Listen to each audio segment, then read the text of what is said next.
असलामुअलैकुम crime update में लियाकत ਤੁਸੀਂ ਵੇਖ ਰਹੇ ਹੋ मेरे YouTube चैनल पाकपतन ਦੇ ਵਿੱਚ ਇੱਕ ਬੜਾ ਅਫਸੋਸਨਾਕ ਵਾਕਿਆ ਹੋਇਆ ਹੈ ਕਿ ਘਰ ਦੇ ਵਿੱਚੋਂ ਅਚਾਨਕ ਮਾਂ ਬੇਟੀ ਲਾਪਤਾ ਹੋ ਗਈਆਂ ਨੇ।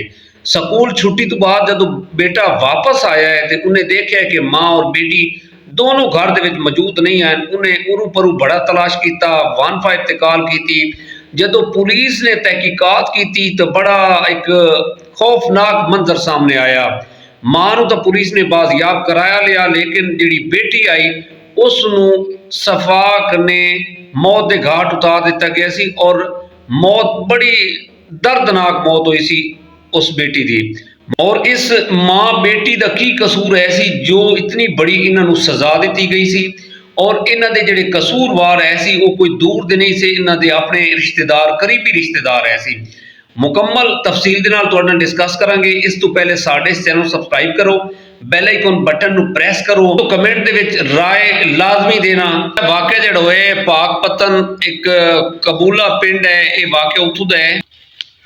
कुछ इस तरह होंदा है कि जुनेद स्कूल तो वापसी आंदा है। जुनेद की उम्र है सी 12 साल और ये हाई स्कूल तालीम हासिल कर रहा है सी। ते आके देखता है कि ना यदी हमशीरा घर दे विच मौजूद है और ना यदी माँ। यदी माँ का नाम सी खतीजा और इसकी जिहड़ी हमशीरा सी उसका नाम सी अक्सा। अक्सा की उम्र तकरीबन 18 साल के राउंड अबाउट है सी।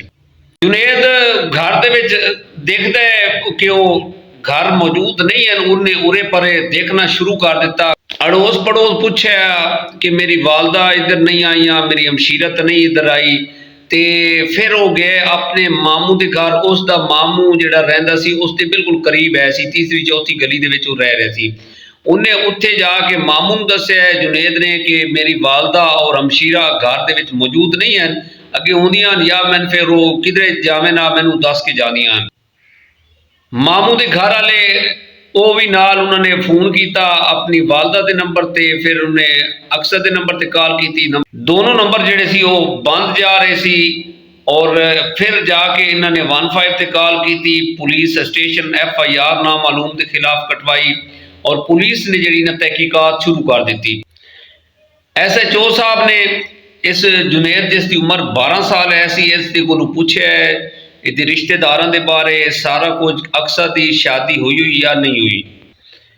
जी दोस्तों, यह जी औरत है इसका नाम खतीजा है सी। इसकी जी पहली दूसरी शादी ने की सी इस नदीम ने। इसकी जी पहली शादी के विच इसकी बेटी हुई सी अक्सा। उस जो 1 अक्तूबर को वाक़या होया ना, इस तो पहले जी खतीजा की जिंदगी आई ना कुछ इस तरह आई कि खतीजा की जो बेटी हुई सी ना, बेटी की उम्र तकरीबन 6 माह है सी कि इसकी अपने खावंद के नाल नहीं बनी और इसने अपने खावंद कोलों तलाक ले ली और मैं के आ गई अपने भाइयों के कोल। भाइयों के कोल तकरीबन ये 7-8 साल रही। उस टाइम इस अक्सर की उम्र 8 साल हो गई सी। इसके जिहड़े भाई है सी वो कहंदे सी बाजी तुसी ना शादी दूसरी कर लो। आखिरकार खतीजा रजामंद हो गई और इसकी शादी की नदीम दे नाल। नदीम दियां 2 हमशीरा हैं। फिर ये खुशी खुशी रहन लग गई नदीम दियां अपनी बेटी दे नाल। इसकी बेटी अक्सर की उम्र उस टाइम 8 साल है सी। नदीम भी रजामंद है सी और नदीम की जिहड़ी शादी सी ये पहली शादी है सी। फिर खतीजा नूं अल्लाह ताला की जात ने एक बेटा दिता। बेटे की उम्र बदी बदी 12 साल हो गई और अक्सर की उम्र हो गई 18 साल। अक्सा कॉलेज पढ़ती थी और अक्सर की शादी नहीं थी हुई। ये जिहड़ी 2 फुफियां आए सन, जिस तरह एक आसमा है सी और एक राशिदा है सी। और आसमा की कोशिश है सी कि मेरे बेटे के नाल इसकी शादी हो जाए तो बड़ी अच्छी गल आई। इन्होंने इसनूं गल की, खतीजा नहीं मनी। खतीजा ने कहा कि तुहाडा बेटा जिहड़ा है वो तो बिल्कुल काम काज नहीं करता, वो आवारा है, तो मैं अपनी बेटी का रिश्ता आसमा के बेटे के नाल नहीं करना। इन्हां दोनों जिहड़ियां फुफियां है सी अक्सर दियां, इन्हां नूं बड़ा रंज होया कि इन्हें सानूं जवाब दिता। इन्हें फिर अपने भाई नदीम नूं कहा कि तुसी आसमा नूं मनाओ ते आसमा जिहड़ी ना मन जाए और जिहड़ी अपनी बेटी तुहाडी है उसदी शादी साडे बेटे दे नाल हो जाए तो इसदे च बड़ी खुशी है।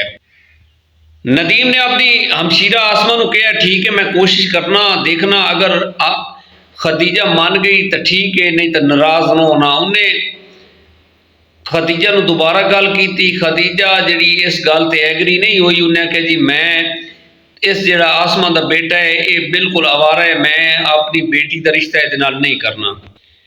नदीम ने अपनी जी सिस्टर ऐसी उन्होंने जवाब दिता कि खदीजा नहीं मन रही, उन्हें कि कोई गल नहीं वो, लेकिन ये रंजिश जी है आसमा और राशिदा को इस गल का बड़ा दुख होया कि उन्हें सानू जवाब दिता है। उन्हें कहा ठीक है असी तुहाडे नाल मुक लांगे। कुछ अरसे तो बाद एक उस्मान नामी लड़के दे नाल अक्सा दी मंगनी कर दी गई है। ये नदीम दी जिहड़ी ना मर्जी के मुताबिक सारा कुछ होया। जिहड़ा उस्मान है सी वो रिश्ते दे विच इन्हां दा कुछ भी नहीं सी लगता और अरसा गुजरता गया कि नदीम की डैथ हो गई। नदीम की डैथ होने तो बाद इन्हां दी बड़ी कोशिश है सी कि अक्सा जवाब देवे और साडे बच्चे दे नाल जिहड़ा ना वो शादी कर लै। फिर जनाब इन्होंने आसमा और राशिदा ने प्लान बनाया क्यों ना इन्होंने कोलू जबरी जड़ा ना ये अपना फैसला कराया जाए और अक्सा जी ना हो सकता मन जाएगी। राशिदा का कोई करीबी दोस्त ऐसी ਉਹਦੇ ਨਾਲ ਉਹਨੇ डिस्कस की कि अचानक 1 अक्तूबर ਨੂੰ ਇਹਨਾਂ ਨੇ ਉਹਨੂੰ ਅਗਵਾ ਕਰ ਲਿੱਤਾ। अच्छा उस तो बाद ना जुनेद ने उन्होंने फुफिया के बारे दसिया, वो जी गलबात दसी कि इन्होंने ये भी रिश्ते के ख्वाहिशमंद है सन। तो पुलिस ने उन्होंने दोनों जी फुफिया है सी उन्होंने हिरासत च लिया, उन्होंने कोलों गलबात पूछी और उन्होंने जदों तफ्तीश हुई तो फिर जनाब वो मन गई। आसमा ने कहा कि मेरे बेटे की जी ना ख्वाहिश है सी कि अक्सर के नाल उसकी शादी हो जाए, लेकिन खतीजा नहीं मनी और आसमा ने प्लान बनाया क्यों ना असी इसनू अगवा करके ते इसनू जदोकोब करांगे। आसमा और राशिदा नू में शामिल तफ्तीश किया। फिर जदों उन्होंने कोलों पुछ गछ हुई तो उन्होंने सारी स्टोरी सुनाई कि साड़ी ख्वाहिश ऐसी कि आसमा के बेटे के नाल अक्सा का रिश्ता हो जाता, लेकिन अक्सा नहीं मनी। असा फिर यह कहा कि राशिदा का एक अजीज़ है सी जानने वाला सी दोस्त ही है सी, उसकी मदद के नाल उन्होंने अगवा किया माँ बेटी नू और एक वीराने दे विच लै गए ने, उन्होंने उत्थे बंद दिता। अक्सा नू टार्चर किया गया कि तू शादी कर रजामंद हो जा और उस्मान दे नाल जवाब दे दे कि उस्मान दे नाल मैं शादी नहीं करनी। अक्सा ने कहा मेरे वालिद ने मेरा रिश्ता तय किया सी ते मैं जवाब नहीं देना क्योंकि ये मेरे वालिद की ख्वाहिश है सी कि उस्मान दे नाल मेरा रिश्ता तय हो जाए, तो मैं तुहाडे बेटे दे नाल कदी भी सोच ही नहीं सकती और ना ही मैं शादी करनी है। फिर राशिदा नू गुस्सा आया, इन्हां दे नाल जिहड़ा बंदा है सी उन्होंने जनाब नशा आवर चीज़ दी इसनू खदीजा नू और उन्होंने उन्होंने साइड पर रखा। तो फिर अक्सा नू जनाब उन्होंने मौत के घाट उतार दिता। मौत के घाट उतार के जिहड़े जिसम के हिस्से किए, कुछ हिस्से उत्थे कुआं है सी उहदे विच सुट दिते ते कुछ हिस्से गंदम काश्त होने तो पहले एक जगह ते गड़ा खोदया उस दे विच दबा दिते। ये कबूला इलाका जिहड़ा पिंड है सी पाकपतन दे विच उस एरिए दे विच। ते फिर जनाब पुलिस ने जाके वो पार्ट्स निकाले ने दोनों जगह तो। जनाब पुलिस ने जिहड़े पार्ट्स है सी जिसम के हिस्से दे वो अपनी तहवील दे विच लिते। फिर इन्हां दे खिलाफ जिहड़े ठोस सवायद हैं वो इकट्ठे करने शुरू कर दिते और इन्हां दी तफ्तीश अजे जारी है और पुलिस की कोशिश है कि इन्हां दा ढेर सारा मवाद जिहड़ा वो इकट्ठा करके इन्हां नूं कैफ किरदार तक पहुँचाया जाए।